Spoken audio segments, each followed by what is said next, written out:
Hello, everybody. My name is Teacher Rich or Professor Rich, and today we're talking about how to be charmingly British. And we're starting with a little game here of guess what and when. You can see that we have 7 pictures on the screen, and I want you to tell me what happened and when. When I say when, I mean the year. The year is okay. We don't need the date or the month. Just the year is okay. So, guess what and when? What happened and when did it happen? We had a little poll in the chat about what's the most British thing. And I listed 4 things. And they were umbrella, top hat, say sorry but don't mean sorry, and overly polite. Surprisingly, top hat and umbrella didn't get many votes. And overly polite and say sorry but don't mean sorry were joint first. So this idea of say sorry but don't mean sorry is the idea that English people, British people, also go around, and when you bump into someone or something, it's like, sorry, oh, sorry, sorry, sorry, sorry, sorry, sorry, sorry, sorry, like that. Hello, Anawat, how are you today? Hello, Daisy. Hello, Manuel Gordillo. Hello, Pallavi. Thank you for taking a study break to enjoy yourself with Professor Rich English. Hello, Mina. And hello, Julia. How are you? So, do we have any ideas? I'll tell you, number 1 is Magna Carta. Signing Magna Carta. Signing Magna Carta. It's King John signing Magna Carta, and that was 1215. So that's number 1 is Magna Carta 1215.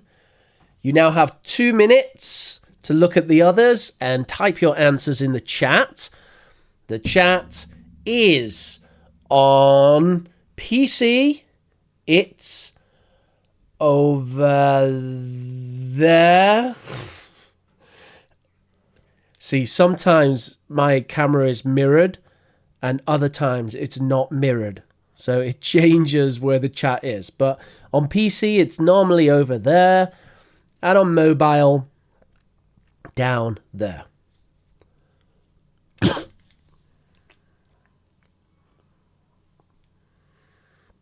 Hello, Zulkifli Jamil. Hello, sir. How are you? That's the first time I've seen you in chat, I think, Zulkifli. How are you doing? Sorry seems to be the hardest word by old Elton John. Yeah, Elton John there is talking about apologizing, which is really a different thing than just using the word sorry. You guys are very good at this. Are you doing this from the top of your head, Daisy and Manuel, or are you Googling? Because that is pretty good knowledge. I expect Anawat to know 1966 because he's quite sporty. Zulkifli is a first timer here. He's from Malaysia. Well, welcome, Zulkifli. Welcome. Do we have anyone else from Malaysia? I feel like there is someone who often comes who's from Malaysia.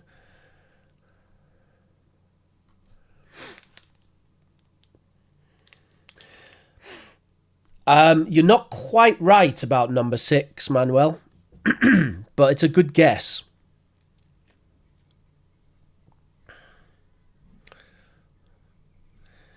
It is 1940. Oh, it's not the English Civil War. The English Civil War had cannons. The English Civil War had cannons.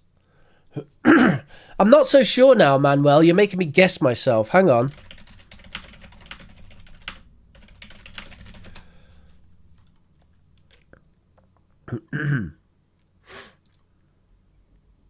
Yeah. Oh, I don't know. I don't know, Manuel. See, there's a different one that looks a bit different. That's not like that, but because there's this picture, and I think one of these is this speech of "We shall fight them on the beach." You might be right. You're probably right. We'll say Manuel's right. So, let's go for this. Number 1, Magna Carta, 1215. Number 2 is the World Cup, winning the World Cup in 1966.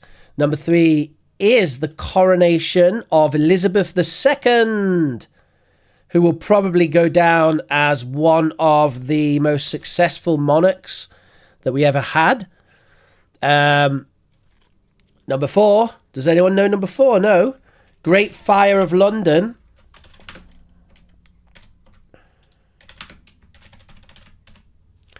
The Great Fire of London. No one know that? So, Great Fire of London, and the date, 1666. Isn't that weird? So, we had William the Conqueror invaded in 1066. We had the Great Fire of London, 1666. And we won the World Cup in 1966. What? Okay, yeah. Number 5 was the landing at Dunkirk in France. Number 6 is the famous speech, "We will fight them on the beaches." And number 7 is from the 100-Year War. It's the war with France, between England and France. It lasted 100 years. It was in 1415, and this is the Battle of Agincourt. You know what's famous about the Battle of Agincourt? What's famous about the Battle of Agincourt is that there were 8,000 English men and around 40,000 French men, and the English won massively because they had really good equipment, so really strong longbows and good armor. That's the Battle of Agincourt.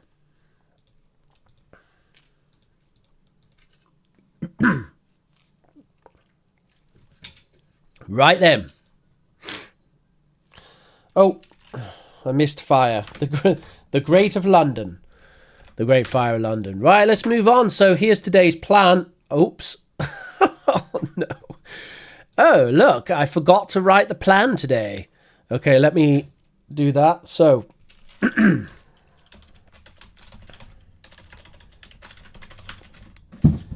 first we're going to do a fun picture quiz, and we've done that already. After that, we're going to talk about understatement. Then we're going to talk about politeness. Then we're going to talk about awkward situations. And then we'll have questions. So, understatement, politeness, awkward situations. Do you know what those words mean? Do you know the meaning of understatement? What is an understatement? Does anyone know? I'm going to show you in a minute.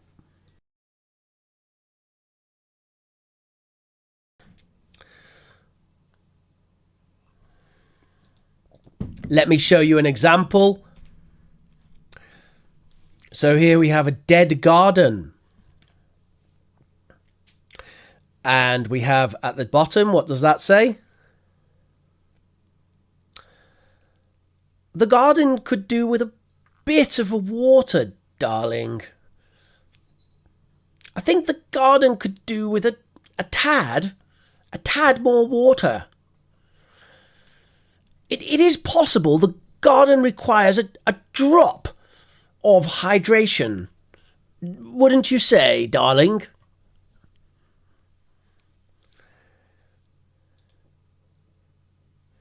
Describe something in a way to make it less serious. Yeah, sort of, Daisy, yeah. So, British people are famous for this, especially to the Americans. The Americans think that British people are very understated. So when something is amazing, then we say like, oh, that's rather nice. And if it's absolutely terrible, we say, oh, that's not great, is it? Not great. So we're going to practice the art of understatement. Here you can see 1 to 5 and A to E. I'd like you to match the, let's call it, normal American English to the British understatements at the bottom.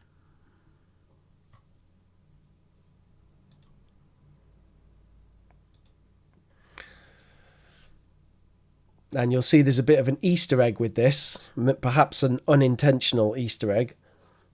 An unintentional Easter egg, yeah. That's what we'll call it.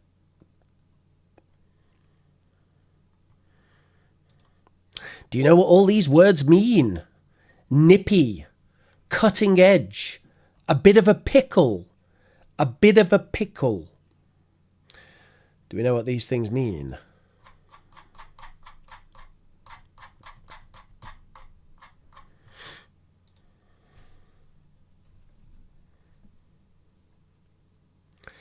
Your food is not quite appealing.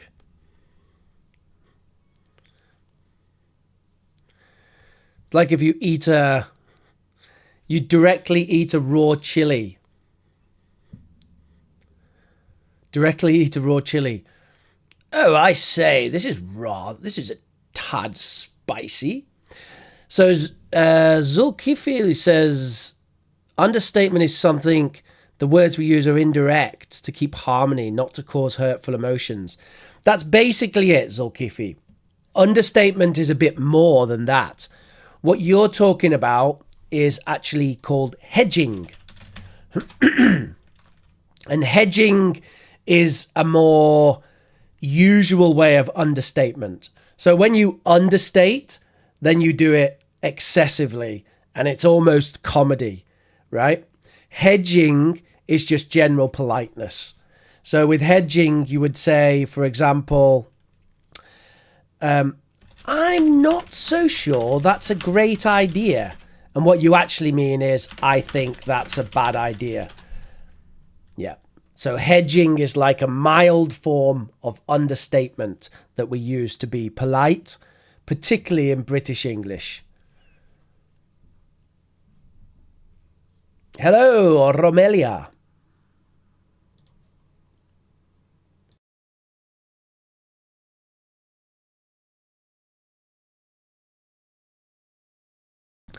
Right. You will notice, of course, that the answers are 1A, 2B, a 3C, 4D, and 5E.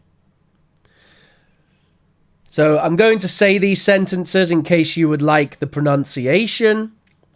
They are quintessentially British, but they are kind of over the top and funny. Like, being charmingly British involves being a bit over the top and funny. Okay? So it's kind of funny because they're over the top understatements, which means you're understating something deliberately, and it's kind of funny. So, it's a tad nippy, isn't it? It's a tad nippy. A tad nippy outside. Outside's like frozen. Oh, it's a tad nippy today.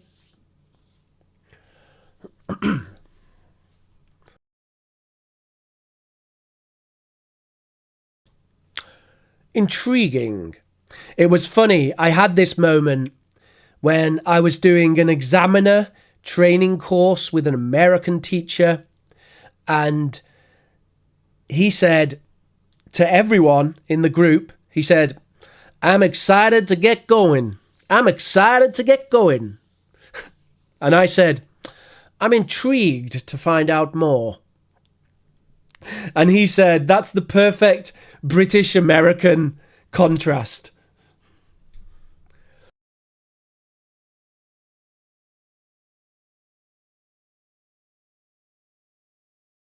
Okay, see? This isn't half bad. This isn't half bad. Did you see Daisy's writing in the Discord the other day? It wasn't half bad. Okay, D? Well, it isn't exactly cutting edge.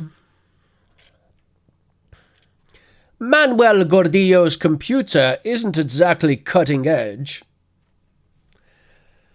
And E? Oh, this is a bit of a pickle. You walk into your house, the whole house falls down. Oh, I say. Looks like we're in a bit of a pickle. Hello, Ashley Chen. How are you? So that's the art of understatement. And like I said, using understatement is funny. It's for comedy effect. Right, let's move on to politeness overload. So this is another very British thing. We overload the politeness. "Excuse me, sir, I'm terribly sorry to bother you, but I wonder if you might mind helping me a moment, as long as it's no trouble, of course," the guy says while he's drowning. Ashley Chen says, "Why is it that cutting edge means old?" Because the statement said it's not exactly cutting edge. So it's not exactly cutting edge. And the point is, we're saying, oh, it's not exactly cutting edge, when actually we mean it's really old, right? So that's the art of understatement. It's a way of being funny in a British sense. Okay? So here's another one, politeness overload. "Excuse me, sir, I'm terribly sorry to bother you, but I appear to be dying. Could you possibly spare a moment to save me?"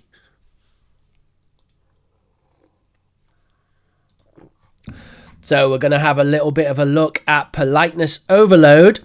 But I'd just like to take a moment now to say, you guys should all join our community. We have a fantastic community on Discord, and you can join that by looking at the link below this video, and also I will post the link now in the chat.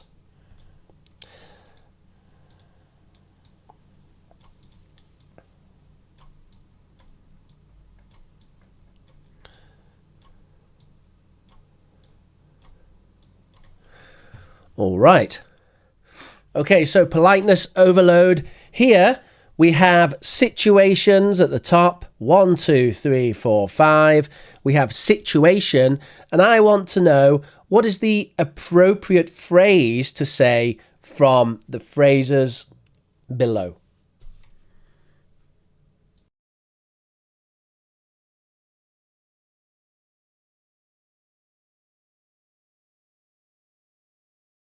And for this activity, you have about 5 minutes to get this done.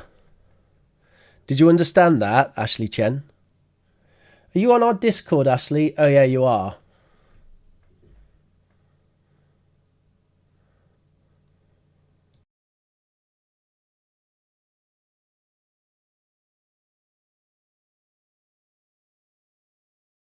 Oh, I need to post the link.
Does anyone have any questions about this one?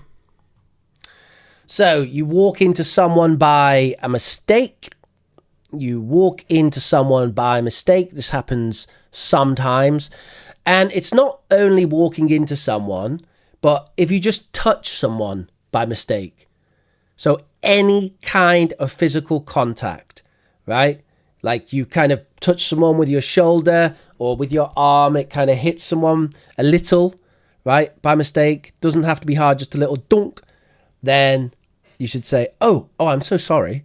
Oh, sorry. Sorry about that. I'm so sorry. Oh, I'm very sorry. So sorry. So sorry.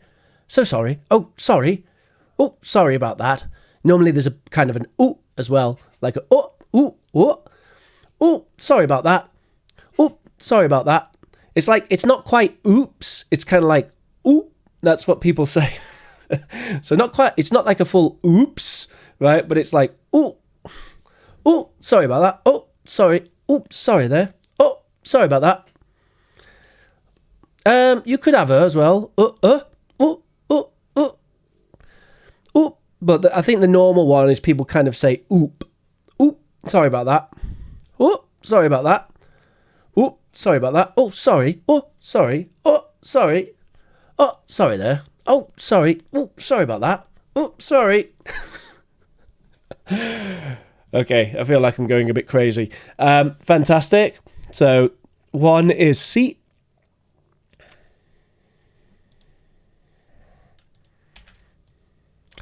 Next, you hold the door for someone.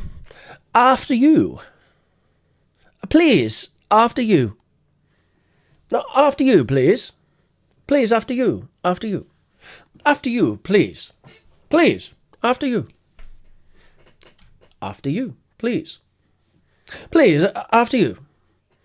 If you want to get a bit more fancy with it, you can be, after you, I insist. That's like over the top and will be funny. No, please, after you, I insist. I'm afraid I absolutely must insist that you go first. Please, I absolutely do insist. After you. After you. Okay, so number 2 is A. All right, moving on to 3. You're making a cup of tea. And of course, this is E. Could I offer you a tea? Would you like a cup of tea? Oh, I'm going to make a tea. Do you want one?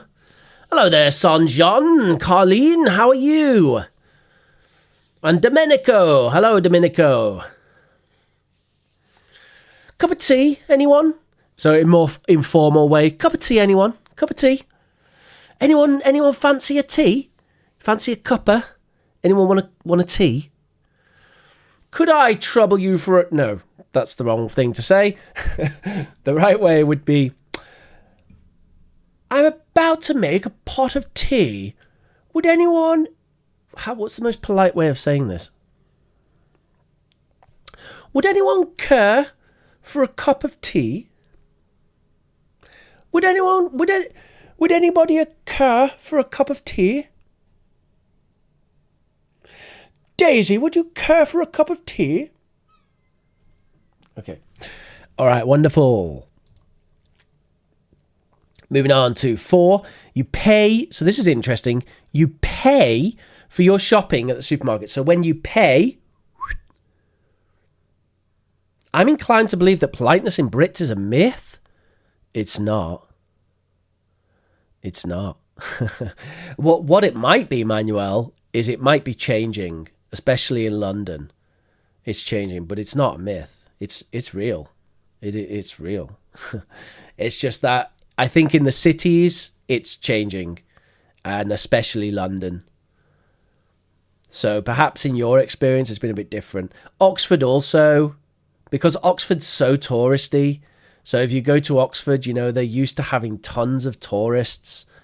So they act differently to you, you know. But try going to somewhere like Cheltenham. Or try going to... Let me think.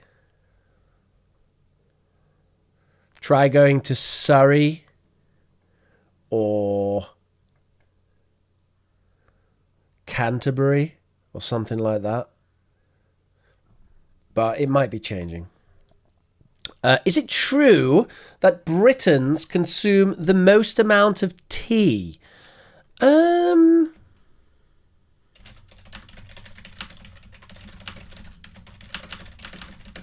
I think per capita. So it's per head, right?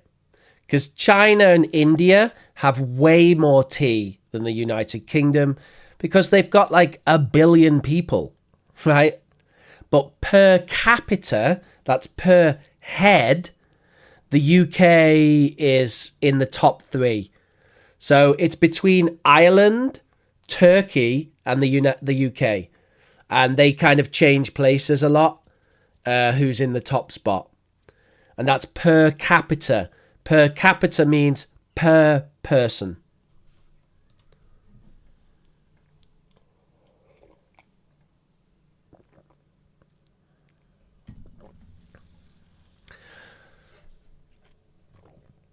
Right. So when you pay for your shopping at the supermarket, you pay and you say, oh, thank you very much.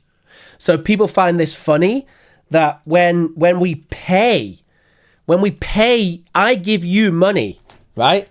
So I can't give you any money because I don't, oh, there we go. So I give you money. Here you go. And I go, oh, cheers. Thank you. Here's your money. Thank you. Here's your money. So we do that. That's totally true. Like, thanks. Cheers. And you're thanking the person for their service. That's what you're doing. You're thanking them for serving you. Right? Not with the money, but with your mouth, with the words. The money is to pay for the goods. But when you say, thanks, thank you, that's thanking the person. So if it's a taxi driver, cheers, thanks. You're thanking them for the ride. If it's the supermarket, cheers, thank you. You're thanking them for serving you. Right?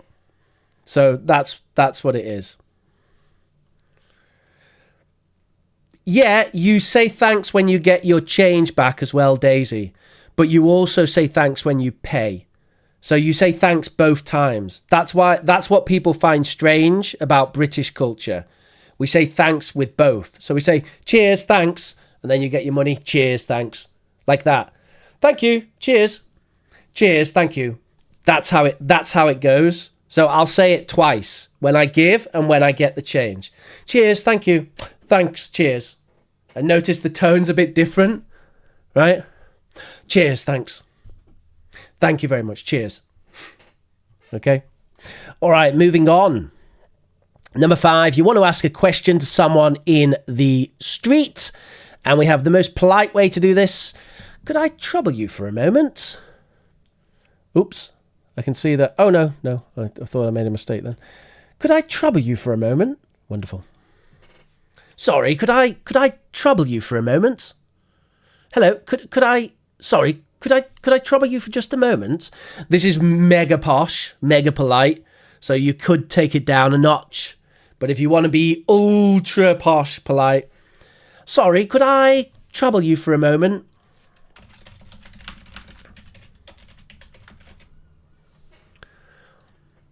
Sorry, could I trouble you for a moment?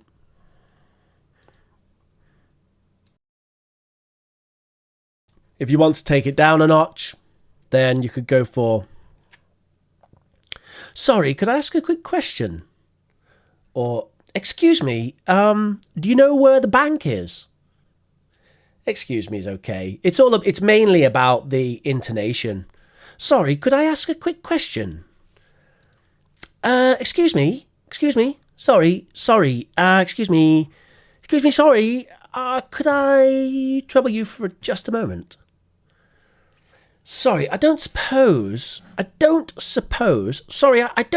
you know where the bank is. Do you know would you happen to know where the bank is at all?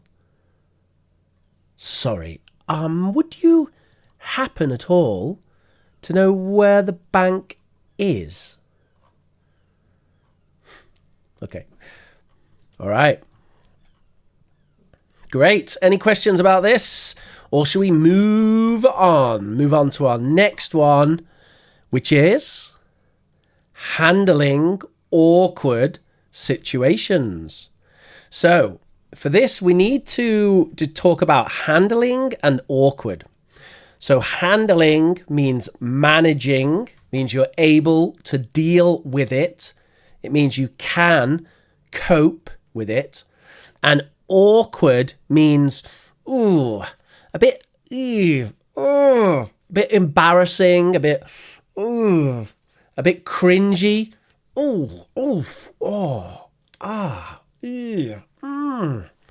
Yeah. So we have Obama and the Russian guy there, and awkward situation. Awkward, right? So it's this kind of cringy, awkward situation. And we've got a brilliant comic there from Cyanide and Happiness. This happens so much it has a name, and this is called an awkward silence. And an awkward silence. It often happens in the elevator or the lift, British English. Yes, Anawat said it. Well done. What about sorry? Can I bother you a moment? That's all right, Zulkifli. Yeah. I'd probably steer away from that a little bit because bother implies that you are going to bother them. Sorry, could I bother you a moment? By like pushing you around. I mean, people do say stuff like that. Sorry, could I sorry, could I ask a quick question? I would probably just go with could I ask a quick question myself. Just a moment. I was told under no circumstances should you take a person in England only with a nodded. What? Sorry, Manuel, I don't understand. Could you say that a bit more? Oh, touch. Do you mean touch? Do you mean touch?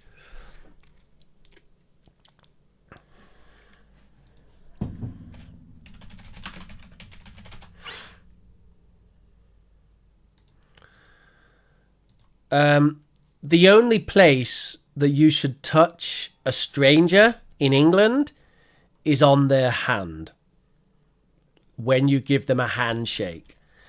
And I think the thing that people find a bit strange about Britain and England is that you do a handshake with women as well. So in other countries, they might do a handshake, but if it's a man and a woman, then sometimes they don't do a handshake. But in England, we do.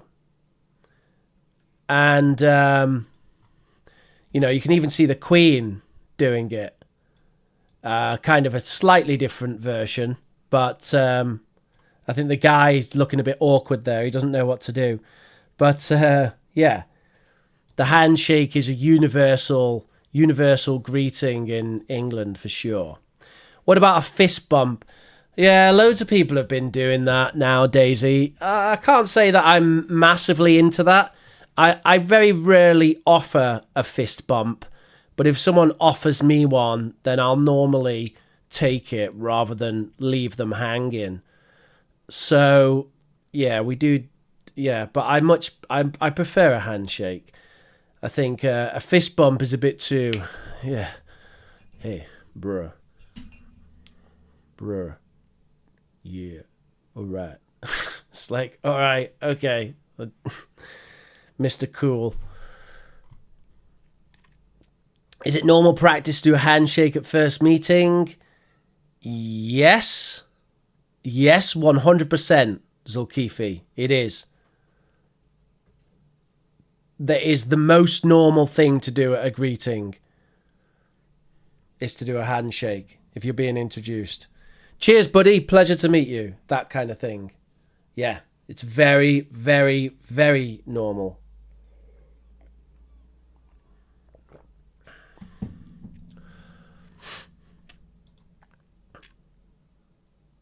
But also when you see a friend you haven't seen in a while, Then you kind of do this kind of handshake, you know. Hey, V. Hey, how's it going? One of those ones. I think that's come from the US. But yeah, we love our handshakes. We do love our handshakes.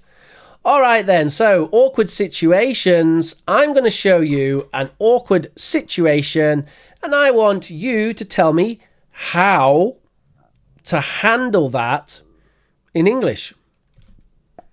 Okay, so the first one is decline an invitation to a social event without causing offence.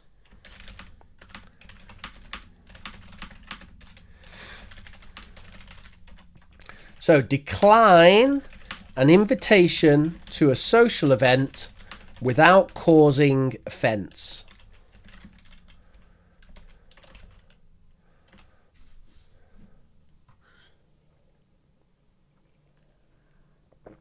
Awkward. So I'm like, hey, Manuel, can you come to my wedding tomorrow? And Manuel has like some plan. So what do you say, Manuel? How do you decline this? Oh, it's really important to me. Really important that you come to my wedding. Yeah. Yeah. Oh, by the way, minimum gift, £2,000 per guest. Okay. Is that good? Yeah. I take it you will be coming. Yes.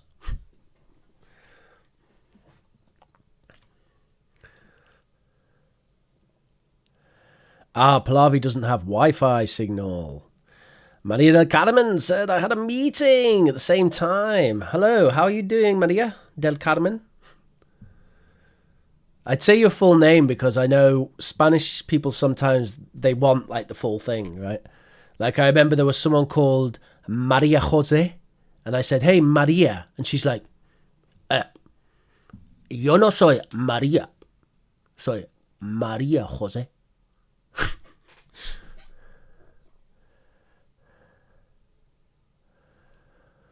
Right now I'm a back route. I'm sorry, Rich, but right now I'm back route. What's back route, Manuel? I'm lost with that. Bum, bum, bum, bum, bum, bum, bum, bum.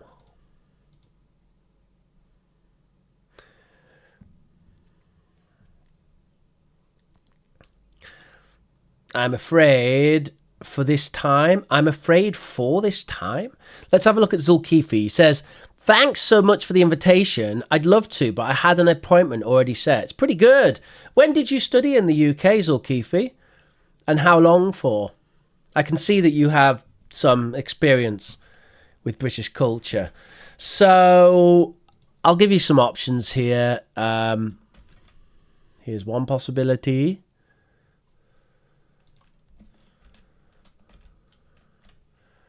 So we got, thank you so much for the invitation.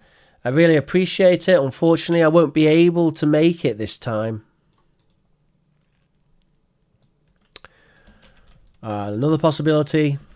I regret to say I can't join the event this time, but I'd love to be included in future gatherings. Don't need to say or activities. That's a bit OTT. Bit over the top. All right, so something like that. I mean, the important thing is to say thank you for the invitation and to express sadness that you can't make it. Oh, I'm so sorry. I can't possibly make it because rumpy dumpy dumpy. All right, next awkward situation. There's a nice pronunciation there, by the way. Awkward. Awkward.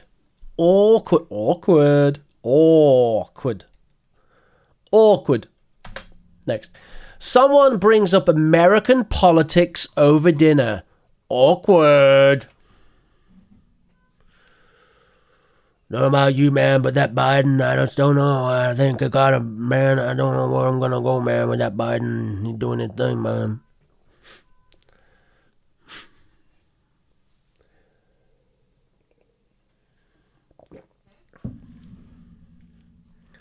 Someone brings up American politics over dinner. How do we deal with this awkward situation using charmingly British English? Charmingly British. I say, old boy, do you think it would be do you think we could potentially... No, wait. I say, old boy, it would be rather splendid if we could charmingly... No, what would they say? If we could... I say, old boy, could we possibly...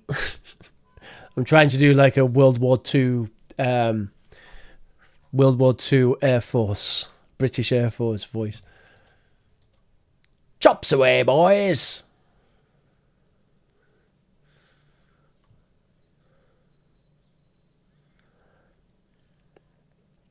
I went to England in 1980 for A-level.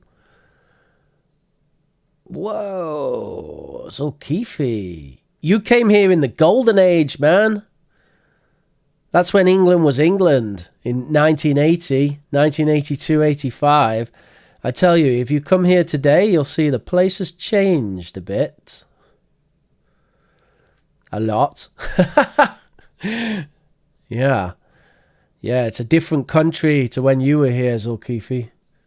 I guess everywhere is, or most countries are, since the 80s. Lots of the world has changed.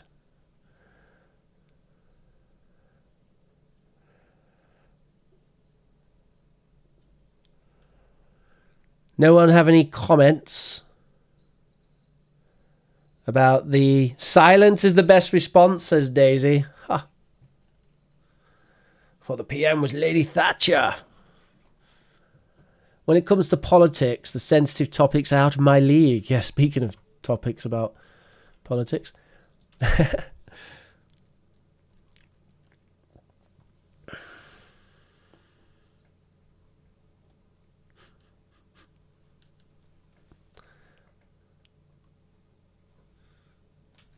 So one way of dealing with this is to be evasive. It's interesting to see what's unfolding in the States. Speaking of which, I recently watched a fascinating documentary about American national parks. Have any of you been to one?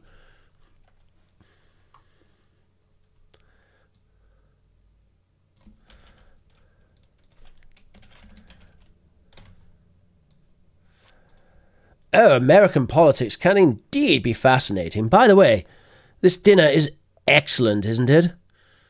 How did you make this dish name so delicious?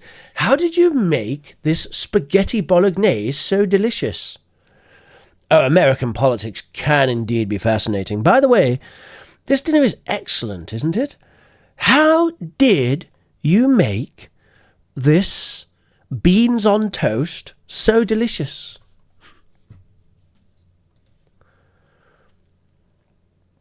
It's best to change the subject. If you want to avoid politics, Daisy, then the best way is to change the subject with something kind of gripping. But it's not easy to do because people become instantly heated and they want to talk about it. So you have to do it really well, It's not easy to do. But if you become a master at changing the subject, you can do it. Gingy, come on.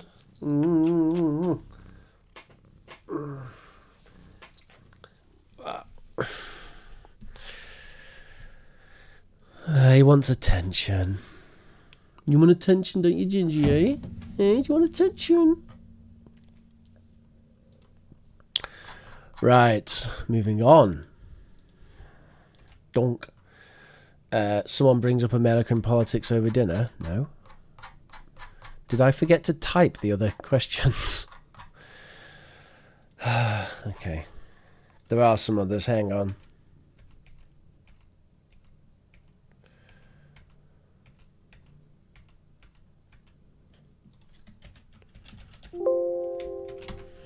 Oh, dear me, Rich. Messed that one up.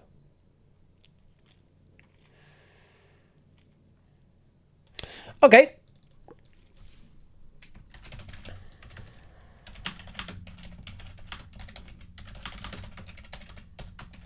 There's an awkward silence in the lift. How would you deal with that? There's an awkward silence in the lift. There's a very, very definite way to handle this.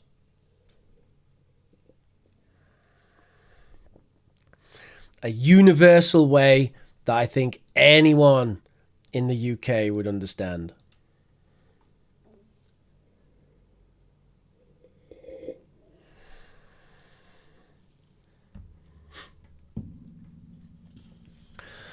Manuel's pretty good, yeah. Lovely day, isn't it? That's pretty close.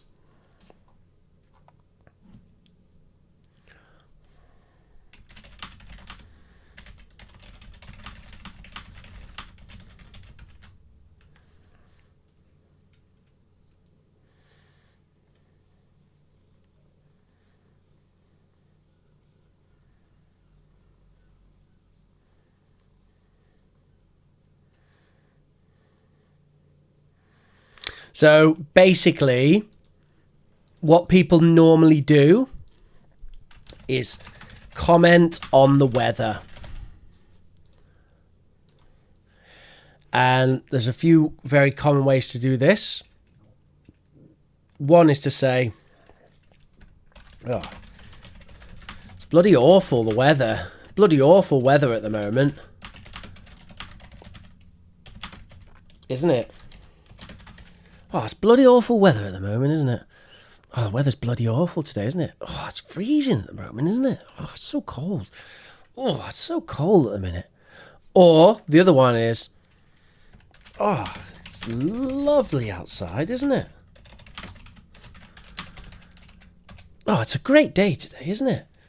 Oh, the weather's fantastic today, isn't it? Oh, it's really lovely on the way in today. Yeah. So, commenting on the weather. Oh, it's a bit nippy out. It's a bit nippy out, isn't it? Oh, it's a bit nippy. Oh, it's a bit nippy today, isn't it? Okay, and let's go for the next one. We're not going to do American politics again. We're going to have somebody farts in a social situation. All right. So here we have a universal awkwardness. How do you deal with that?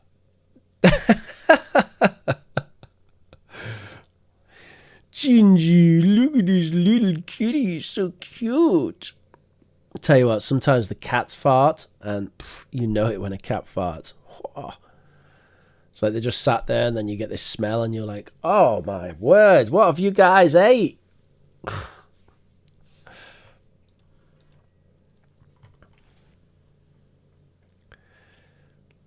No comment, says Daisy. Yes, that's very Asian. Actually, to be honest, a lot of the time people, well, I would say about 30% of the time, people do no comment here as well. About 30%. But there's a more, lighthearted conversation. Yeah, so the ignore is a popular response. But I would say the number one response is a joke. Yeah.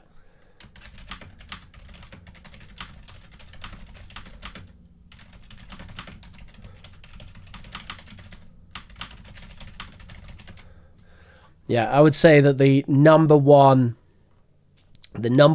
kind of, probably like 60% is a joke. And they might be things like, stuff like, let me think.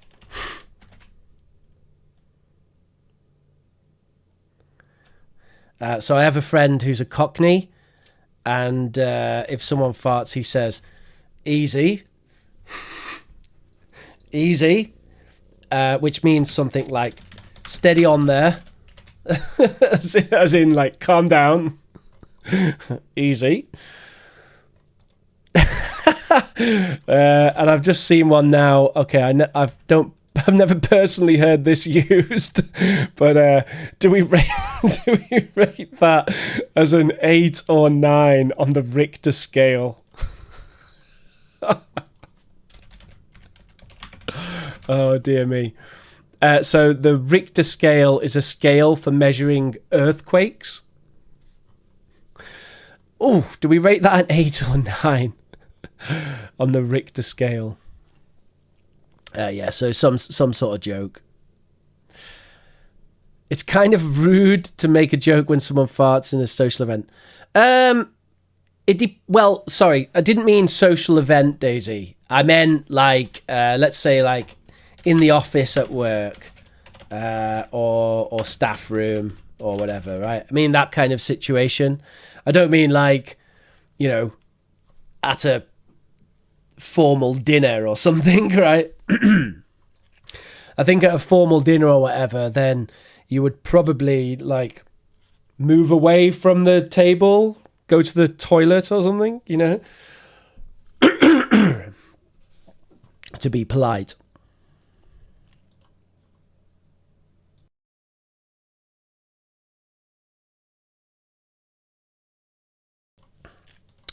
Right, so we're now experts at understatement, overly politeness, and handling awkward situations. Fantastic. So here you can say the homework from last week.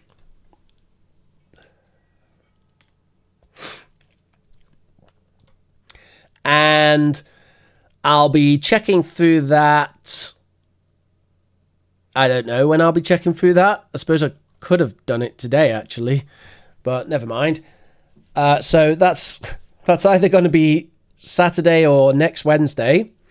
And the idea is to chat with ChatGPT or with Bing, make notes on any prompts you discover, then record a 2-minute audio talking about the prompts, and we will listen to those audios on stream and we'll talk about them.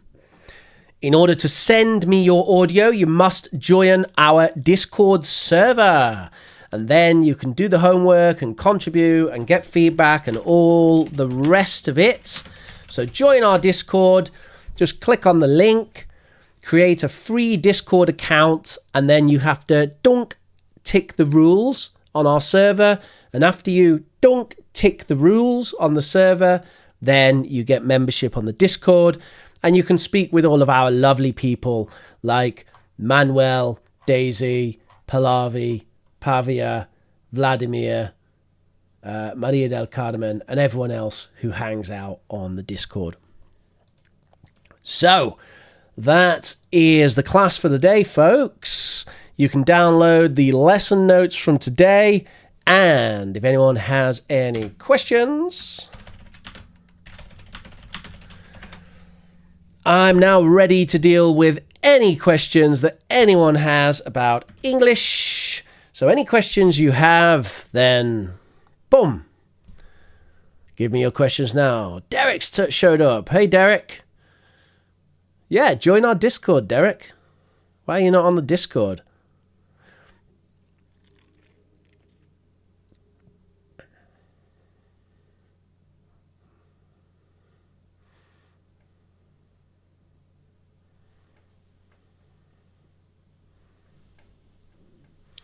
¿Quién fue el garro? Oye, ¿quién fue el garro? Oye, cuidado, cuidado.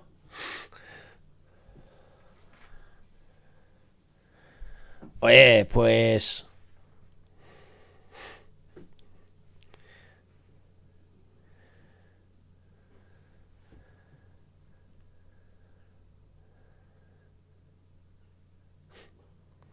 Pues... ¿Quién está montando la fiesta? Oye, así no se hace la paella. Okay. Right, questions, everybody. Why do British people need to use umbrellas when you're keen on tanning sun? Oh, no, the umbrellas are for the rain, Daisy. Nobody cares about the sun. British people love to be in the sun. We especially love to get burnt in the sun. That's our favourite thing, to get burnt. Yeah, the umbrellas are for the rain, because it bloody rains all the time. No, it doesn't rain. It doesn't rain all the time. But depending on where you are, if you live in Manchester, it rains a lot. Rains a lot. London's not too bad. But there's more rain in the UK than in a lot of places, yeah. It's not like Vietnam, where you have like rainy season and the rain just pours down and flood, you know, it's like wild. Here we have this really light rain that's just kind of like but with loads of it. Like sometimes it goes on for days. Just days of constant rain. That happens sometimes. But just little rain. And then we have a lot where it's like, oh, the sun's out. Oh, the clouds are in. Oh, the sun's out. Oh, the clouds are in. Oh, it's raining. Oh, the sun's out. Oh, it's raining. Oh, it's sun's out. Oh, the clouds are in. Oh, the sun's out. Oh, it's raining. Oh, it's raining. Oh, it's raining. Oh, the sun's out. Right? You get a lot of days like that in like July and like March. And because of this, I think we have the reputation for the umbrella and the rain. Bit of drizzle, says Zulkifli. Yeah, drizzle is very light rain. It rains all the time in Liverpool. I think Manchester is the rainiest city in England. Oh, Saint-Jean is getting ready for an interview. That is fascinating. I did a lesson on this recently, Saint-Jean, for my in-person classes. Let me just get the material for you. And are you on the Discord? If you're on the Discord, I could send it to you easily. Let me see. Where's the material? Bum, bum, bum. I don't actually know if it's useful to you. Just give me a second to check. See if it actually prepares you for the interview. It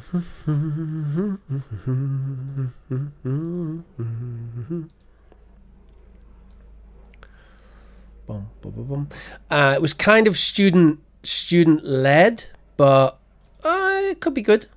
Yeah, could be good. What kind of work? What kind of job interview, if you don't mind me asking? That's a British thing to say, if you don't mind me asking. If you don't mind me asking, what kind of interview? Is it for office job, science, performative, like artist, actor? Brolly. Yeah, brolly is slang for umbrella. A brolly. Customer service. Okay, give me a second. Have I got something relevant to that? I didn't really do customer service. Yeah, okay. There's some. I'm not going to send you the material. I'll just paste in the chat some things. How would you handle a difficult customer? That's definitely one to prepare for. How would you handle a difficult customer? They might even give you a specific situation. Like someone calls up and says, bum, bum, bum, some difficult thing. How do you deal with it? How would you handle a situation when a customer is getting agitated? Maybe frustrated? Maybe impatient?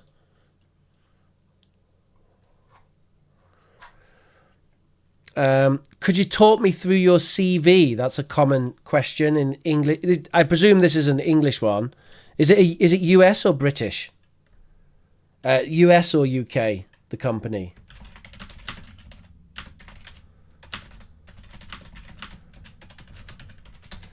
That's a common one. Could you talk us through your CV? Could you talk us through your CV?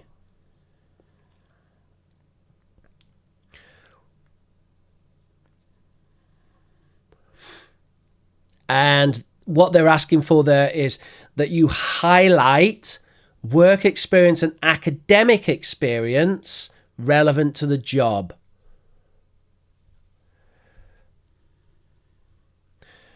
I think you need a bit more than that, Sonjan, if possibly, and even better if you can refer to past experience. Like, oh, handle difficult customer. Well, that's happened to me many times. I'd like to tell you about a specific occasion that I had 2 years ago when I was working for Virgin Megastore, and I was working on their shop floor, and we had a lady come in who was pregnant, and she was trying to return a PlayStation 3, and they didn't have the receipt to return it. So they started to get really frustrated, and she was complaining about her back and having to stand up, and they were actually making quite a scene for all of the customers. And then I did this, and this, and dealt with the situation in a great way. Of course, you need to know what the this, and this is, but that's all part of giving a good answer, isn't it?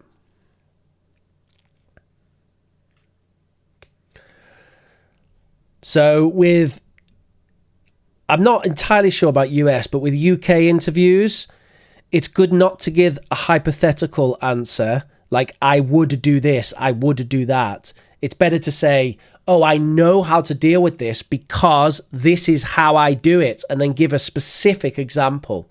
So actually, show that you have the experience already, not that, oh, I would do this. It's like, oh, deal with difficult customers. Well, I've had difficult interactions with clients and customers, many times in my life, and I know, the first rule for me is I don't take it personally. So when a customer gets upset, I just realize that, I've been in that situation when I want a service or a product, and there's other things going on in my life, and so it's important to just take a step back and realize, look, this is a human that you're dealing with here, and they might not necessarily be upset at you. They're just having a bad day.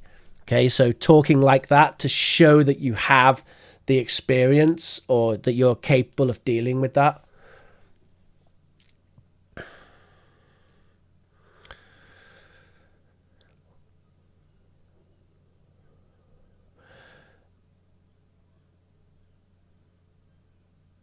What's that? I had no intention to bother you means you are really bothering someone.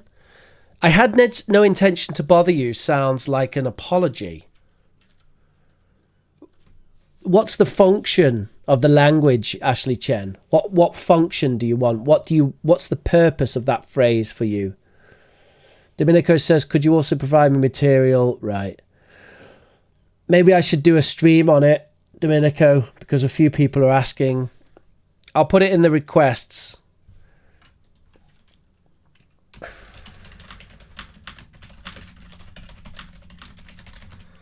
So preparing for a job interview in English, it's now in our requests chat. So if you would like that, then you can vote for that there. There's a link in the chat to vote for that.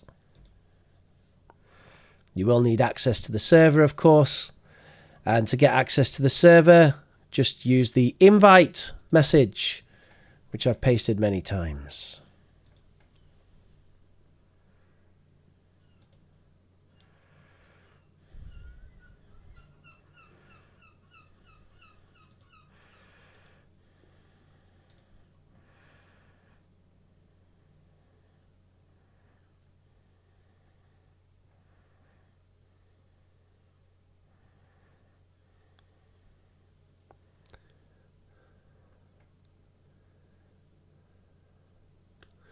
A really good thing to do, Sonjan, because I assume that the interview is remote, right? Online.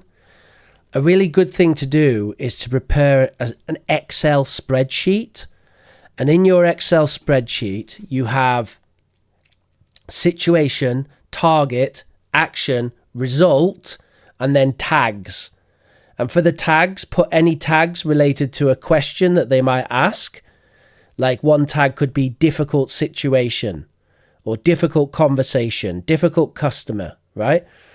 And then you write these little anecdotes using notes. Do not write word for word, use note format. And that's situation,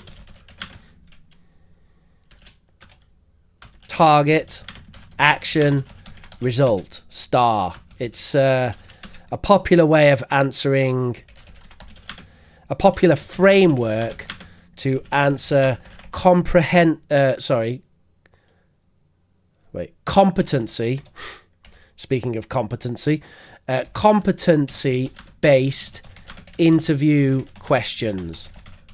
Which competency-based interview questions are the most common type of interview question in kind of Anglo job interviews. It's funny because in other countries they say stuff like, "What are your qualifications?" But I've never had that question in like 100 job interviews, right?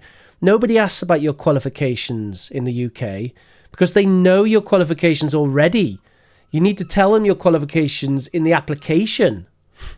So no one ever asks for your qualifications in the UK because we know your qualifications. We want to know now what makes you good. What experience have you got? Tell us some stories that show that you can do it. Never lose eye contact. I think that's a bit much, Manuel. Never lose eye contact. I think you can, but the idea is make eye contact regularly, right? But the idea of like never break eye contact seems a bit over the top. It's like you're just like this throughout the whole interview.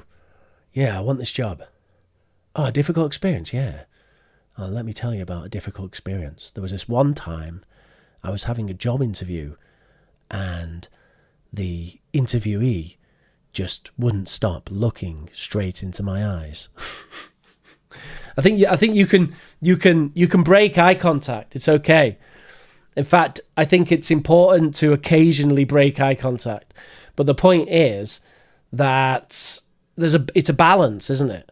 It's a balance between maintaining eye contact and then thinking, having a think, and even telling a bit of a story like this can be quite engaging sometimes because they can see that you're like living the story and you're like, oh, there was this thing and this, and then we got to this other part and then this happened and then and then this happened and this happened and this happened and then this happened, right? So it's the balance of doing these different things.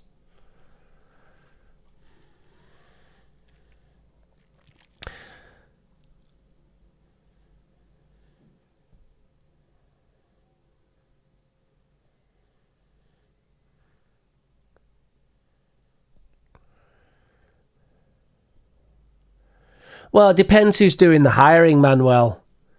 In the last 10 years, I've only had one job where HR have been involved. So my most recent job, my interview was directly with the academic manager, so nothing to do with HR. My job before that was with the owner of the company, and my job before that had a senior teacher and an HR representative. So both. But that was a telephone interview. Actually, telephone. Wasn't even online. That was only like 5 years ago. And they actually phoned me on the telephone.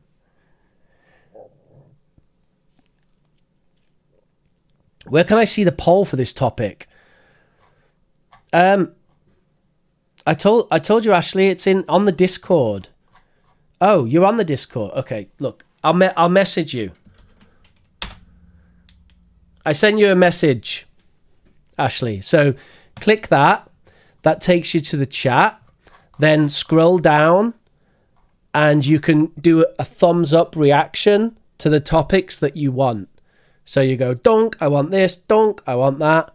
And the ones that have the most votes, they're all of the topics that I have been doing, right? So it looks like at the moment, learning a third language is very popular. That's going to be a topic. And today's topic was decided by vote as well, how to be charmingly British. Then we've got a staff room story. That was a vote. That's coming on Saturday. And then next Wednesday, we've got the cost of living crisis. That was really popular. That had 7 votes, which is the most votes anything's got right now.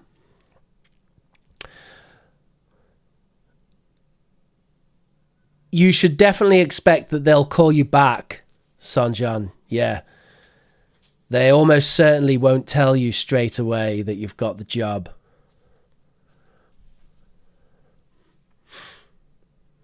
So, yeah, it's almost certainly they'll call you back. If they don't say how long it'll be, it's very good to ask them. And by the way, that reminds me, make sure that you go in there with some good questions to ask them. Think about, what do you want to get out of this position? Be honest. Really, what do you want to get out of this position? Like, you can say that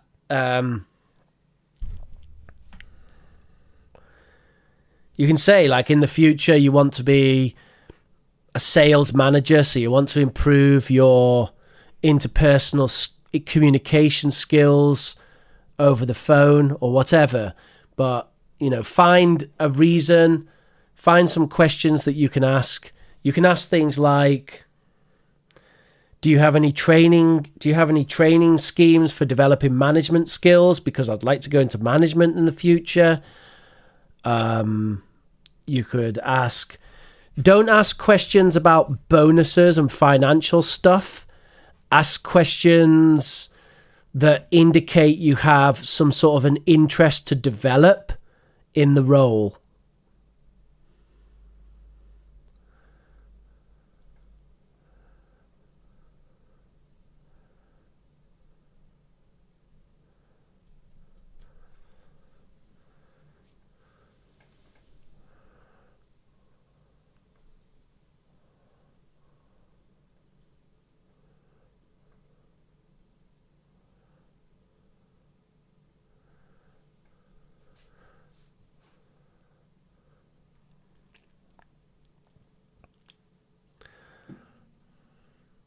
You should already know if it's part-time or full-time.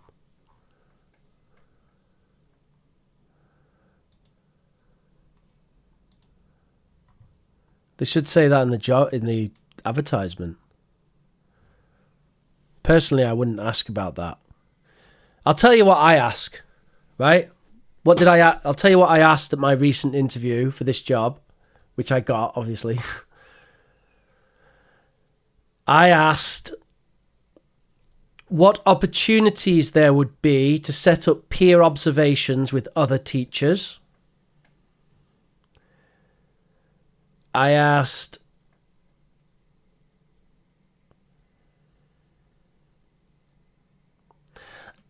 whether there would be any funding available to claim from to go to education conferences and language teaching conferences.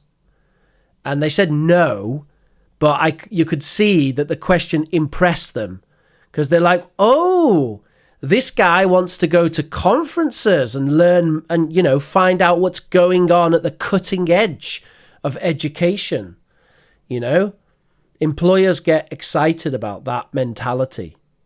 People who are like keeping up to date with, the top-notch stuff.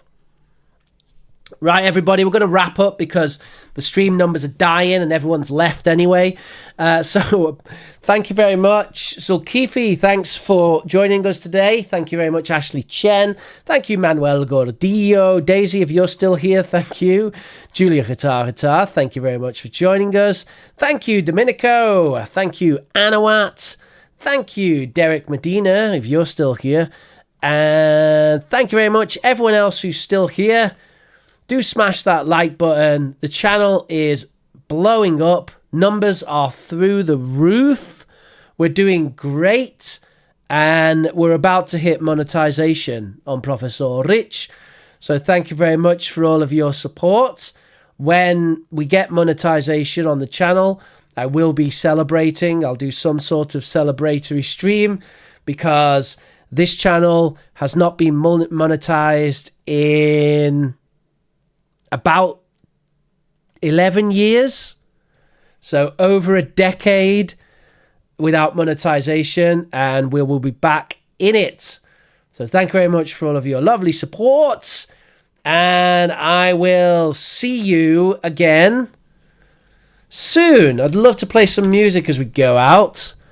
I'm a bit worried about getting a copyright though. Yeah, it's going to have to be an OC remix track because otherwise I'm risking a copyright. Let's see what we've got for a bit of an OC remix track on our way out.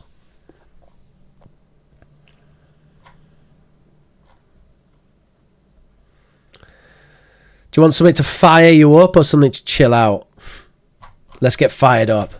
Let's get ready. Get ready to play.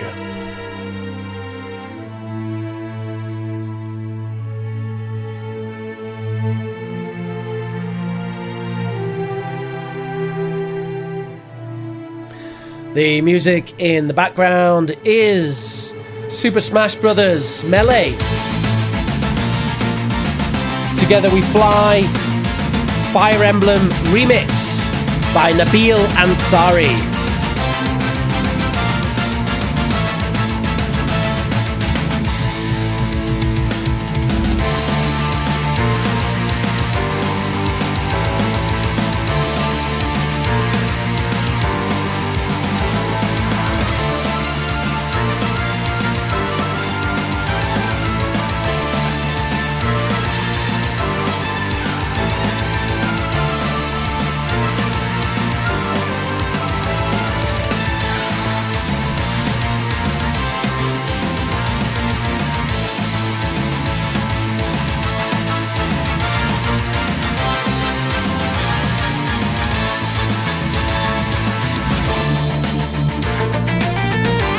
The cats are kind of sleeping.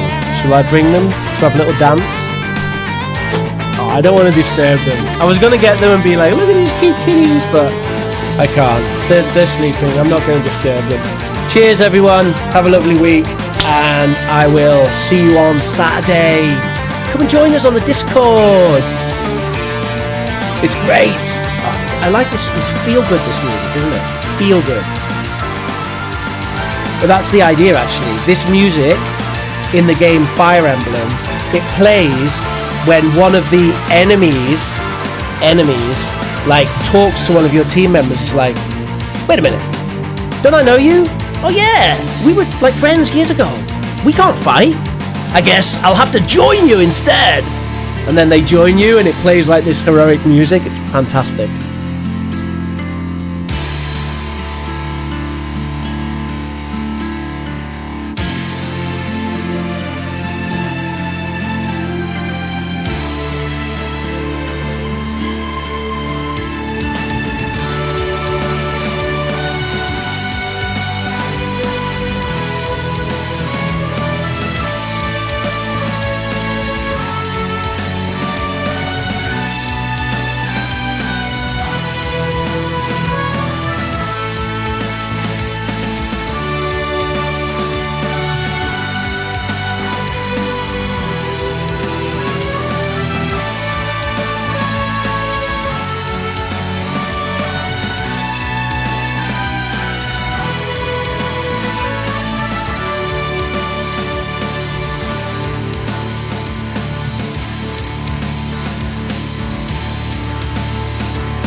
Thank you very much. Have a lovely day. See you later.